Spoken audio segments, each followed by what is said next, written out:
جنگل میں کسان کی بیوی صاف صفائی کر کے اپنا گھر کا گزر بسر کرتی تھی۔ اس کا ایک بیٹا تھا۔ جنگل میں اپنی ماما کے ساتھ آتا تھا۔ اس کو پیاس لگی تھی۔ اس کی ماما نے منع کیا کہ جنگل سے پانی نہیں پینا، یہاں پہ شراب ہے، جس کی وجہ سے تم بکری کے بچے بن جاؤ گے۔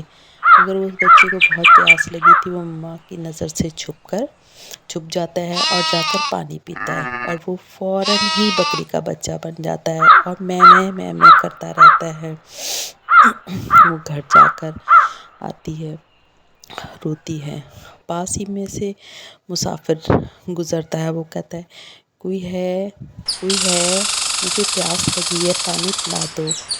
یہ سن کر وہ جاتی ہے اور اس کو پانی کے لیے بلاتی ہے۔ وہ کنویں سے پانی نکال کر اس کو پیالہ میں پانی پینا شروع کر دیتا ہے۔ اس کو بکری کا بچہ دیکھتا ہے، اس کو بہت ہی پیارا لگتا ہے اور اس کو پیالہ دے کر شکریہ ادا کرتا ہے۔